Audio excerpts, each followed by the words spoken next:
All right, everybody, we're gonna get started. We have a whole heck of a lot of books to talk about. So thank you all for coming. It looks like we packed the room a bit. Welcome to the Furry Fiction Showcase. This is the second showcase I've hosted here at MFF. And hopefully...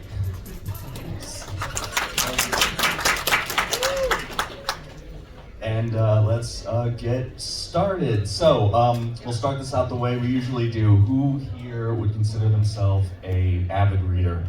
Read a whole bunch of books a year? Awesome. Who here maybe reads one or two books a year? Yeah. And who here hates reading, never wants to read a book in their life, and may have been dragged here against their will? Oh, nobody. Wow. All right. Well, one more question. Who kind of fell out of reading as much as they used to, maybe after high school? Yeah, I was kind of that way too. I fell out of it after high school. I didn't read really anything for about 10 years. And then when I finally got back into reading, the books just weren't hitting. Like, they weren't as interesting as I wanted them to be. And it turns out the reason for that is because there weren't enough gay animal people in those books. Picked up a furry book, and now I read about one thing led to another, and now I read like 30 books a year. It's been a wonderful thing to get into. It is also kind of a wonderful vacation from general shitification of tech. Books, turns out, don't have ads. They don't have AI being shoved in your face. They don't steal your info or have you checking for notifications all the time. Yeah, I'm certainly not immune to things like short form video, but it's great to be able to have a retreat from that. Not to mention the furry fiction community is so welcoming and lovely.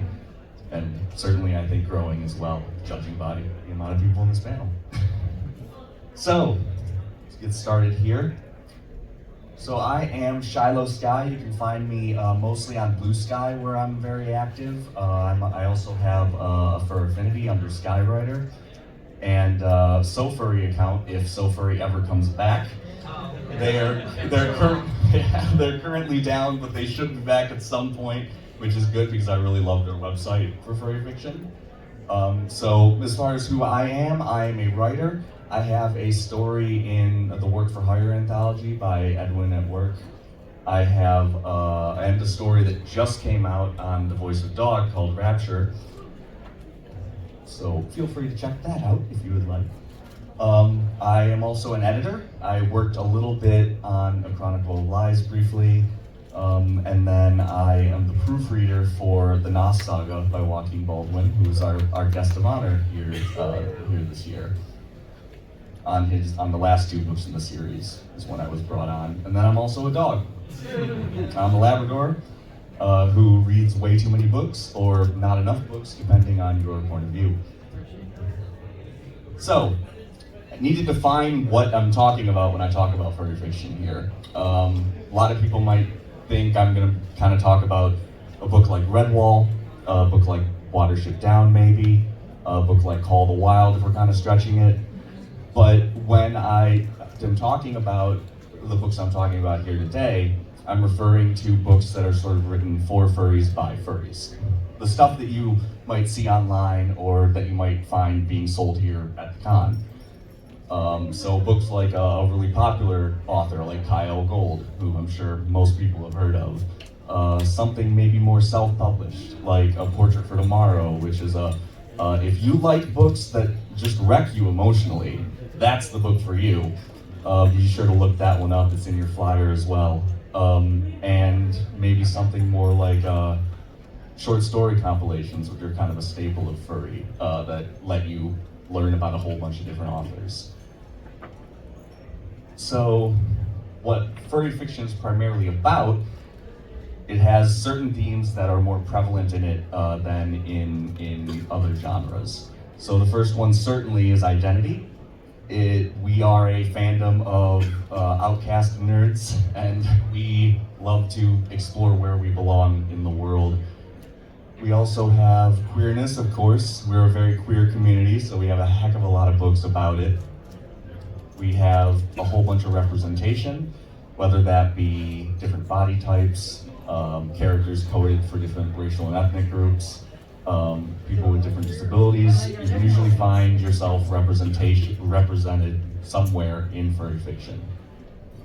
We also have a heck of a lot of romance. We are a very romantic fandom.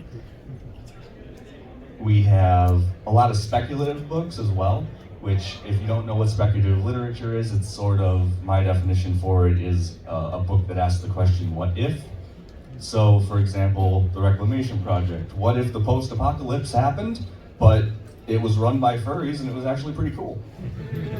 Everything turned out all right. There's also one that's really popular right now is historical fiction. There are a lot of anthologies and stories coming out about, you know, what if this historical time period, but there were furries, which creates a lot of really interesting scenarios. And then we have short stories, which I said are a staple. You can usually find an anthology of short stories on a topic that fits what you're interested in. And it's also a fantastic way, like I said, of kind of getting a lay of the land and learning about a whole bunch of different authors in the fandom. And then there's adult stuff. Lots of adult stuff.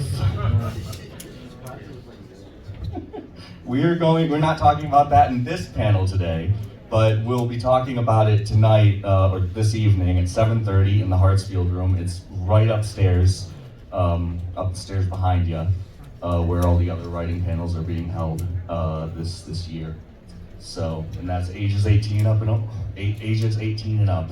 So, don't come if you're a minor. I can't have that on my conscience. So, from the get-go, I want to give you all the resources that you could ever need to learn about and find more furry fiction. So to that end, I've created a handout. If anybody needs a handout, anybody who might have just dropped in, there are a whole bunch of them up here for you. Yeah. And I have plenty more because the printer accidentally sent me over 500 copies.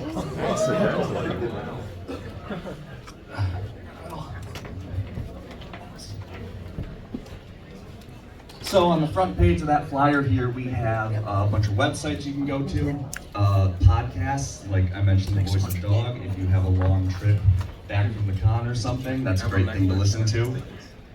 And places to buy furry fiction if you're financially inclined. We also have the books that we're going to be featuring today on the left, and then the books that I wanted to talk about today, but this just didn't make the cut. So hopefully, if one of the 6 that we talk about today isn't one that you're interested in, hopefully there's something on the other side of the flyer to get your eye.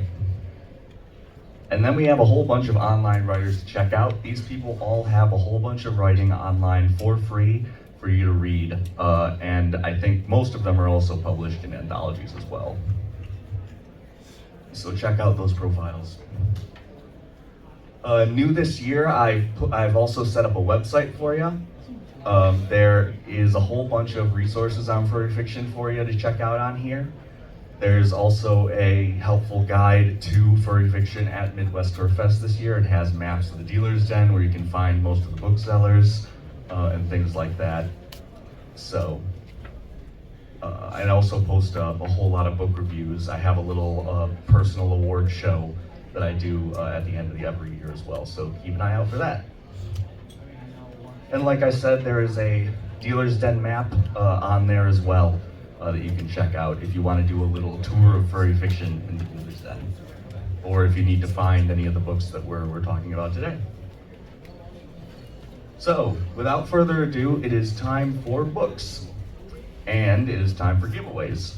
So, when I'm going to be giving away one copy of a book, of each book that I'm going to be talking about today. And we're going to be doing that by a random number system. So I have a stack of note cards here. If you could pass those around and everybody take the next number. And after I talk about each book, I'm going to be drawing a random number and giving away a free copy. So, let's get started. Hopefully we have enough time for everything. Yeah, absolutely. All right, so we're starting with the book The Tower and the Fox by Tim Sussman. It came out a couple of years ago, but I just read it this year, and there's also an audiobook, and I thought it was fantastic. This is a fantasy book. It's also a history book. It's an alternate timeline book with anthropomorphic characters in a period of history. And Tim Sussman is Secret Kyle Gold, is what I like to refer to him as. This is the name. It's not really a secret. This is the name that he uses when he is writing a story that also includes human characters alongside the anthropomorphic characters. So this book takes place in, like I said, an alternate timeline in the colonies of British America in the year 1815. Uh-oh. We seem to have missed a historical event there. Yeah, the revolution, the American Revolution in this timeline failed miserably. All of the founding fathers were executed for treason, and Britain still very much owns the American colonies in the early 1800s. And that is largely because of magic. Magic exists in this universe, and it is talked about a heck of a lot. Like, for instance, the Napoleonic Wars come up a lot, where they talk about how magic was used in that, and there are certain ways that history went differently because of the use of magic. And alongside magic, there are animal people. They are called Collations. The whole series is called the Collation Saga, and they were created by a sorcerer for unknown reasons long ago, and they kind of live in pockets around the world at the moment. So, here comes some now. This is Kip. He is at the gates of sorcery school. He wants to learn sorcery so bad. He is magically inclined, but he, of course, in colonial America, being kind of the big place that it was, Collations are not allowed to actually go and learn sorcery if they show promise in magic. So Kip goes to the gates of the sorcery college with his friend Copy, though, because recently, fortunately or unfortunately, depending on your perspective, there was a horrible attack by unknown forces that eliminated most of the staff and most of the students from the school. So suddenly there are openings, and they're very desperate for students.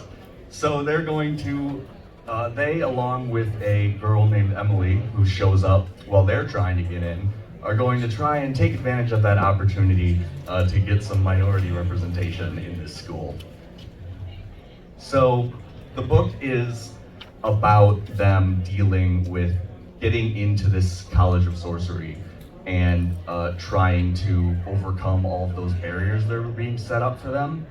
And there are a whole heck of a lot of insufferable a-holes to deal with as they attempt that.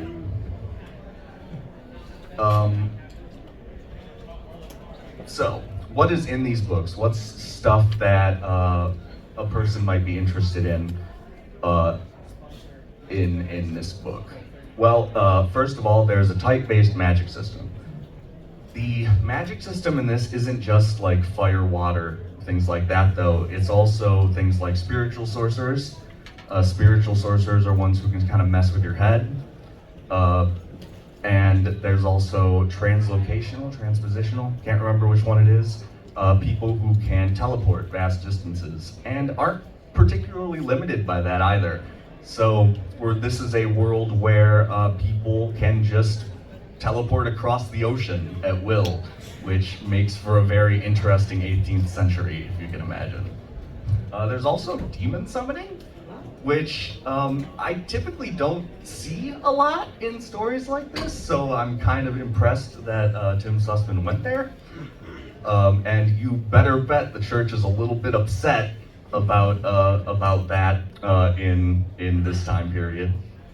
A little bit uncomfortable with it. Friendship. I love the power of friendship. It's one of my favorite tropes in books.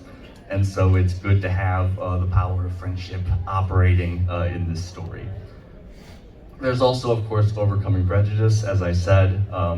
That's a big theme of this as barriers are set in their way. Especially in the first book, there's a whole lot of frustration that goes on with that, as everybody's sort of hellbound on making sure they aren't able to actually learn sorcery. And it's also sort of a coming of age story as these characters grow up and encounter the perils of the world.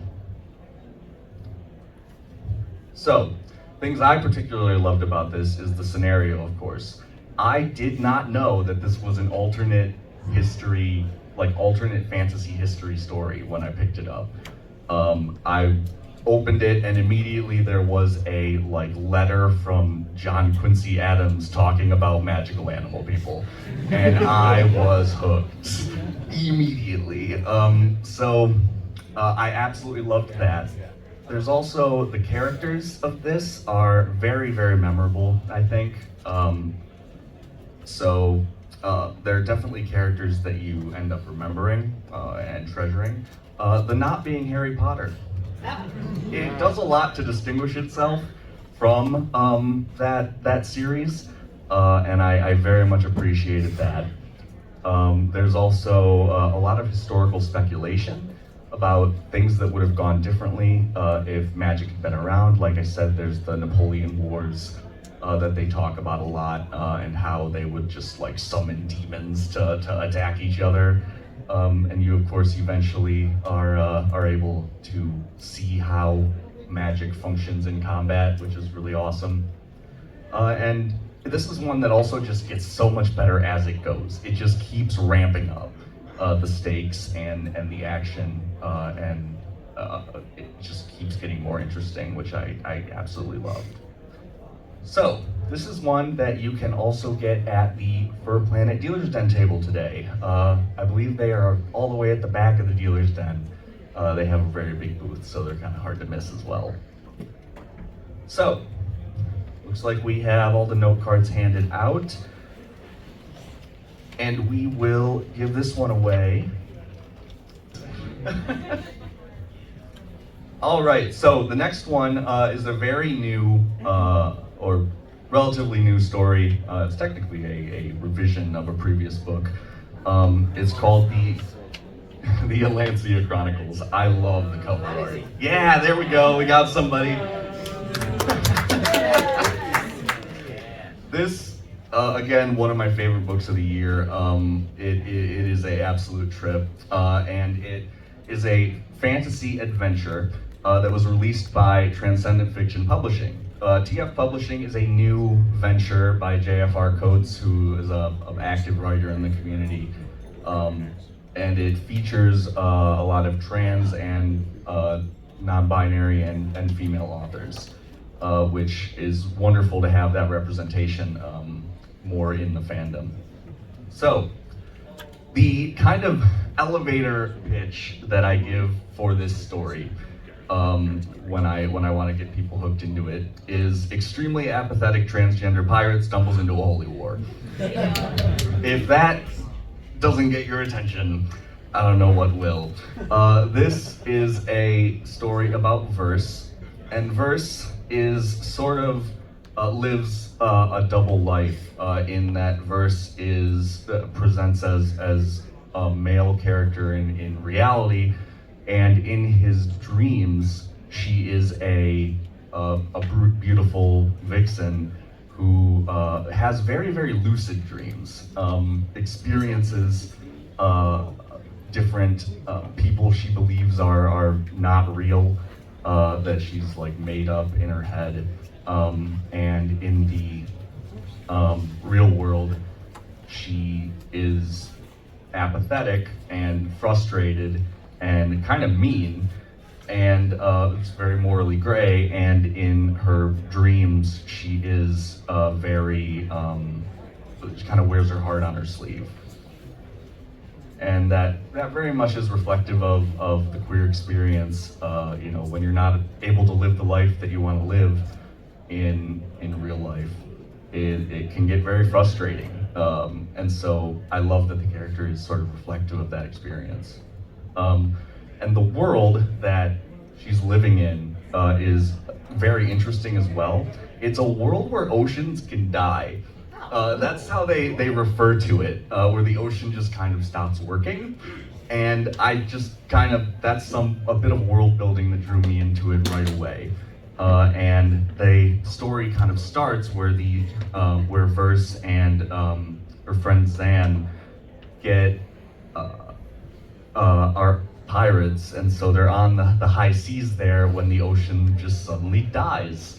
And they get stuck on this continent and have to kind of try and find their way off of it, stumbling into a holy war in the process. So we'll talk about these characters here. This is sort of a five-man band story. These Verse and Zan end up encountering a lot of very quirky, interesting characters along the way. And oh my God, do these people need therapy. If you are someone who loves books where the characters are just hot messes, you, I think, will love this book. Because the character development is amazing. All these characters have awesome backstories, and they're all super expressive and interesting and have their own motivations and problems. So, what's in this one? Well, a lot of trans dysphoria. A lot of I think that will be very relatable to transgender people. A lot of people will feel very represented in this book, I think. Particularly the frustrations and issues that queer people encounter all the time in the world are represented here. Like I said, it's sort of a five-man band. If you don't know what a five-man band is, it's sort of where there's five main characters and they all have like specific roles. So there's like the strong one, the leader, the smart one, things like that. These characters don't really completely fit into those roles. It could be argued which roles that they're in. So it also is sort of subversive of that five-man band structure as well. Again, friendship. I love friendship. It's the best trope. And there's a heck of a lot of dark secrets in this one. There's a lot to discover, a lot going on behind the scenes that the characters and the reader just aren't aware of. It raises a lot of questions in this book that I can't wait to see answered, hopefully, in the sequels. And of course, this is one that has a lot of action and mayhem. It is a very, very action-oriented book with a lot of excitement in that regard. Let me take a drink of water. I did this panel once without water. Mouth bone dry by the end of it. Oh, that was awful. All right, so what I personally loved about this, as I talked about, the character psychology is amazing. There's also that fact that it's kind of a non-traditional fantasy, in that it's one of those gun-toting fantasies that has a higher level of technology to it. It's also a story where all the characters are very often doing what I consider the wrong thing, that is always consistent with their characters, of course. And I love to see characters make bad consequential choices and seeing what comes of that. It's also a story that I think very much subverts expectations. It's not formulaic at all, and it's beautifully illustrated. There are a lot of illustrations in this, and one of my favorite parts of it is there are a lot of dream sequences and journaling sequences that have like a little sleepy verse around them, or a journaling verse around them. And I thought that was a really cute addition. So, this is one that you can get at tfpublishing.com.au. It is an Australian website, but I've never had a problem getting a book shipped to the US from them. You just kind of have to convert the currency, like so things look a little more expensive than they are. Um, so it's awesome to support them as well, since they are a new publisher on the scene. They have printer in the U.S. Yeah, it sounds like it, because the books tend to get here really fast. So, all right, we will give a copy of this one away as well. All right, so the next one this year is Fairy Tales. Fairy Tales. This is a sort of magical realism story. It's a lesbian romance, which is great because there are a heck of a lot of male gay romances in furry fiction, and it's wonderful to have different groups, represented in romances. This is a story that is sort of witches and fairies. And I find it odd that Adobe Stock was fine with creating animal witches, but apparently an animal fairy was just too much for it to handle. So I had to just slap a cat face onto a picture of a fairy that I found. So this is about Tamara, who is a witch. She actually works for the Department of Natural Resources as a forester, which is a perfect cover for a forest witch. She's on the payroll. And witches in this universe have holdings, which is sort of their land that they manage these supernatural happenings on. And she inherited her grandmother's holding and is, acting as the forester and supernatural forester of this land. And one day, she comes upon Maddie. Maddie is not a witch, but she is an influencer. Basically an Instagram influencer. Don't worry, it's not like annoying or anything. Or like super prevalent in the story. But Tamara finds Maddie on a bridge, taking photos of herself. And when she shows up and finds Maddie on the bridge, there's this wonderful quote that I think kind of frames exactly like the comedy that this book is going to have. And it's 3 thoughts cross Tamara's mind in quick succession. That is the most beautiful girl I've ever seen. She's going to jump off that bridge. She's going to fall right through that board and let the damn fairies out.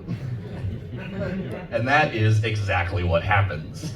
Maddie falls off the bridge, is caught by Tamara, but accidentally scrapes a weak point in reality that leads to the fairy realm, or the fae realm that is below the bridge. And as a result, a giant swarm of pixies flies out of this ward, and before Tamara can close it. And they are now loose in the town, and they are going to cause chaos. These are the kinds of little vermin type creatures that make your coffee machine explode, or make your car stop working, little shenanigans like that. And one of them just happens to nearly get hit by a car. And to save it, Maddie begs Tamara to save the poor thing, and is able to turn it into a familiar for Maddie. And as a result, this little guy becomes the most mischievous, adorable little character in the book. So, what's in this one? Well, it's a lesbian romance, as I talked about. Wonderful to have that in the furry fiction scene. It's also sort of a low-stakes story. It is one that doesn't have a whole lot of stress to it, not a whole lot of anxiety. Which is wonderful. It has a lot of fall vibes. I read this one in autumn, and it made it so much more immersive with the leaves changing colors and the chill in the air. It's also very witty and funny, I would say. It's a very, very fun book. And it also has a relatively gentle magic system. So people aren't really like throwing fireballs or anything in this one, but they are like, casting silence spells and stuff like that. It's very kind of gentle witchcraft. So I really loved the couple dynamics in this one. Maddie and Tamara are two characters who, like, when they aren't together in the book in a scene, I just am waiting for them to be back together in a scene, which is great to see in a character relationship. Always wanting to see them, but never wanting to see them apart, really. It's just so fun to watch them interact. Oh, I was behind a slide. So, like I said, relatively stress-free story. Very, easy read that isn't very fatiguing. And like I said, it's also just delightfully hilarious. The quotes in this, there are these one-liners that I just love. Like, for example, things like, "Did you just ask a forest witch to support Big Pharma?"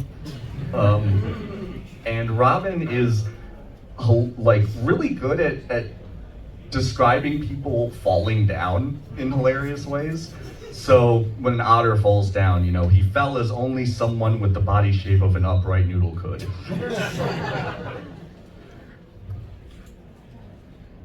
So it also has a crow that's named Raven. I don't have much more to say about that, I just find it hilarious. And it is also, it just has a whole bunch of amazing illustrations. I think all the illustrations in this are super striking. This is also one that you can get at Fur Planet at the back of the dealer's den.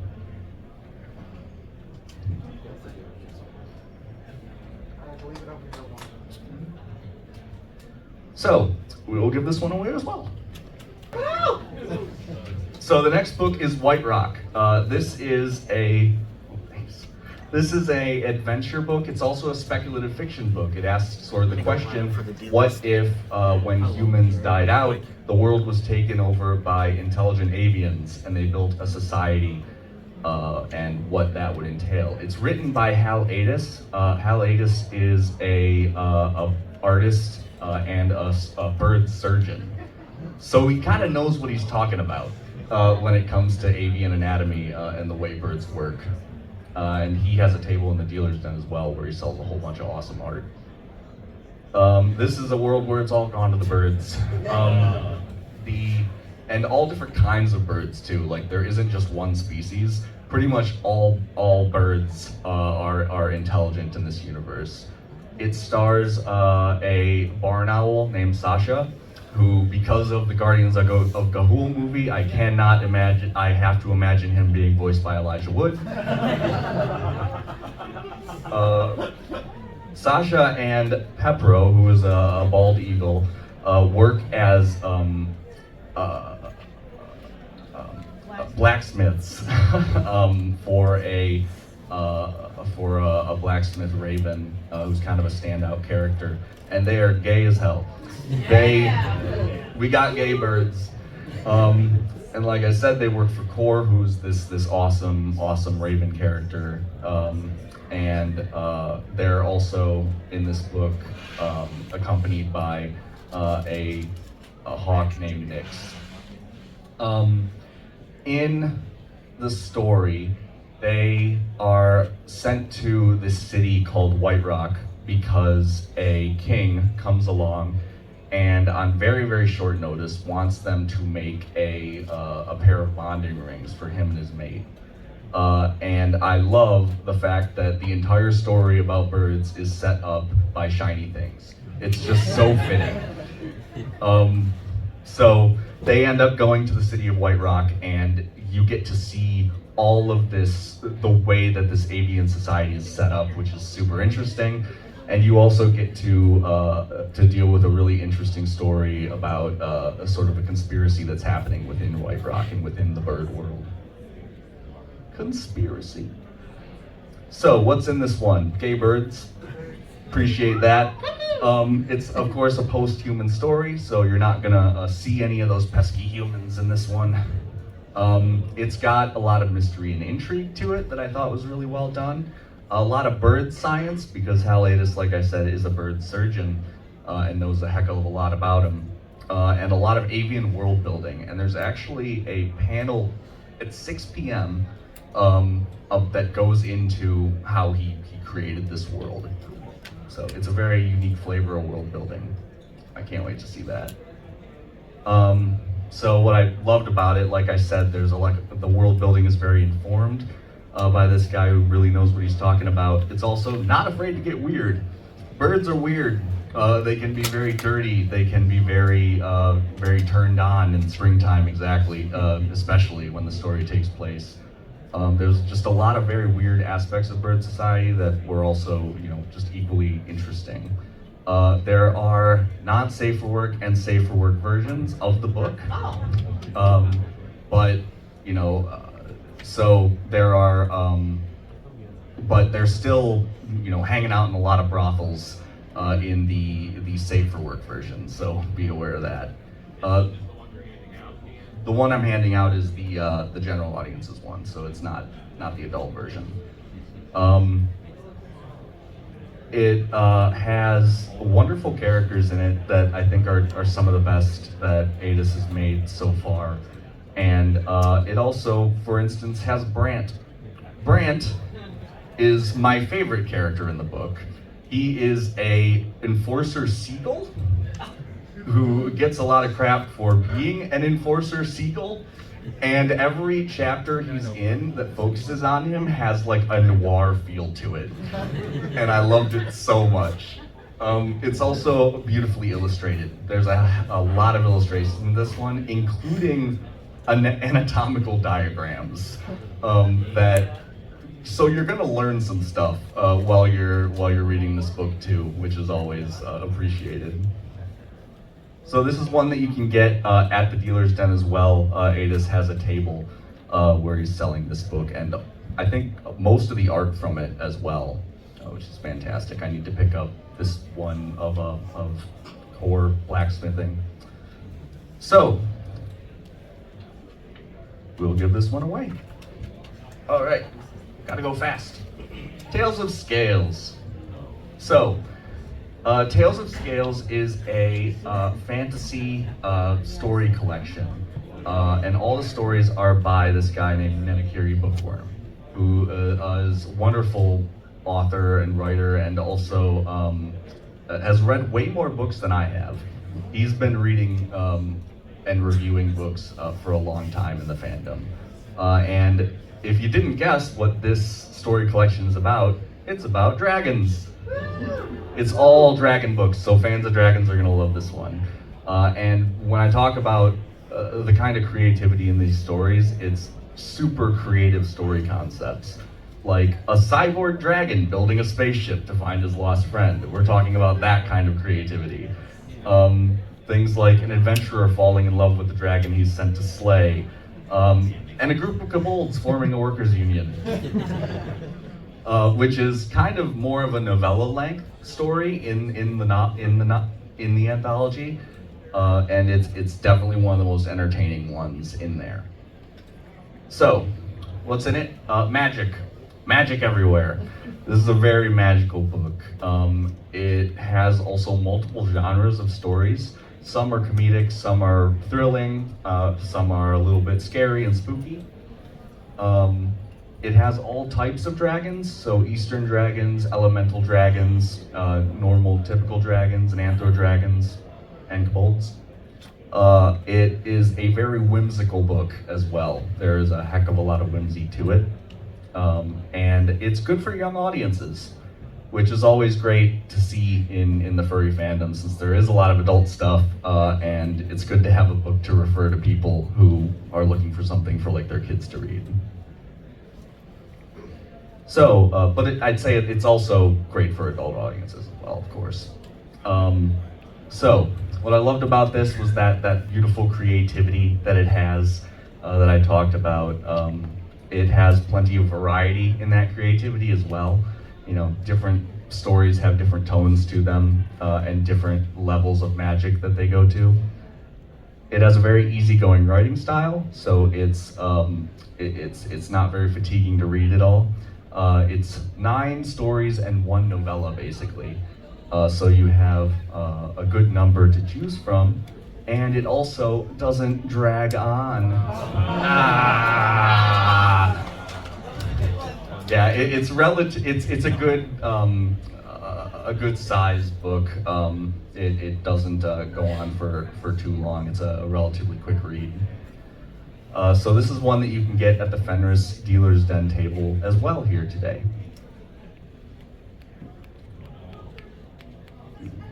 All right, so we will give this one away. We're making good time. All right, and our final book today is When the World Was Young. This is one that I tend to feature at a lot of showcases lately because this one may have come out a few years ago, but they keep coming out with new ones.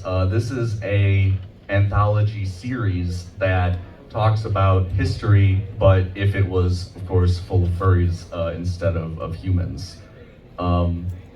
And these are all of the books that are currently out. The early modern, The Wideness of the World, just came out here at FurFest. So you can go and pick that up at Night Eye's Dayspring's table in the dealer's den. And all of these stories are just super interesting. I can't wait to read the early modern one. I read the first three, so I can certainly vouch for them. This is a anthology of just people who came together and decided to write a big book of their own stories. And there are a lot of them. It's all these authors and more. These are all the authors from the first three. I don't know if I'm sure there are new ones in the early modern anthology that just came out as well. I can't wait to read it. So this is probably the best way that there is to discover new writers in the fandom or to get a lay of the land if you're just getting into the furry fiction community. It is a fantastic introduction point. And you can sort of pick whichever time period you're most interested in as well, since all the stories are standalone. So some of the featured ones that I'll talk about one from each anthology.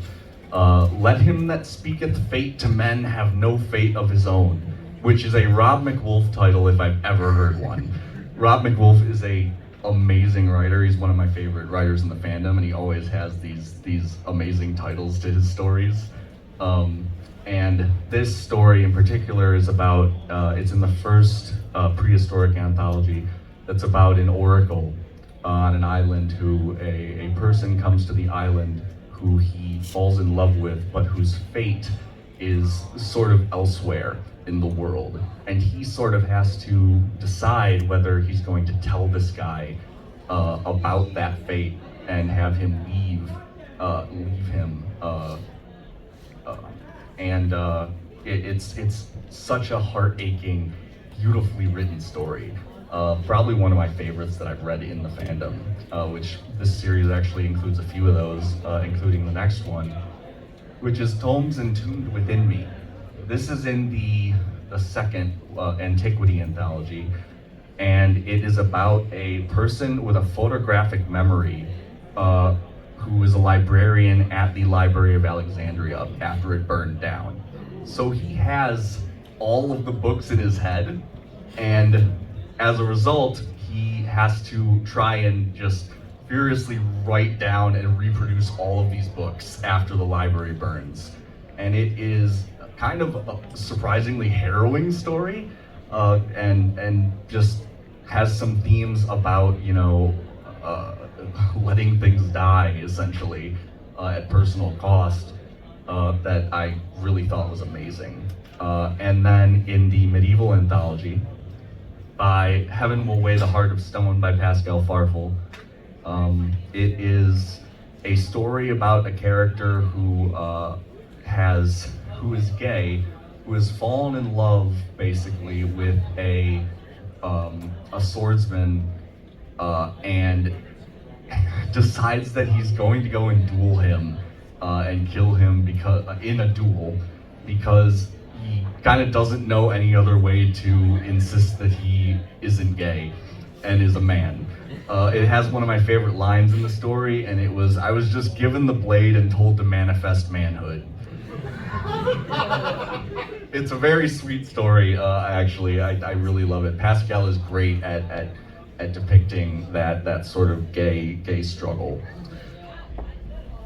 So this is one, like I said, you can get it Night Eyes Day Springs Dealer's Den Table. It's actually published by TF Publishing, which I talked about for the Alancia Chronicles, but they were able to get it here for MF. All right, so like I said, feel free to go check out most of these books in the Dealer's Den, and go explore furry fiction in general there. Check out my website that's on your flyer there. If you want more resources for furry fiction in the future. If you didn't get a flyer, feel free to come up and grab one. I have plenty of them. And thank you for coming, everybody. And of course, come to the adult showcase.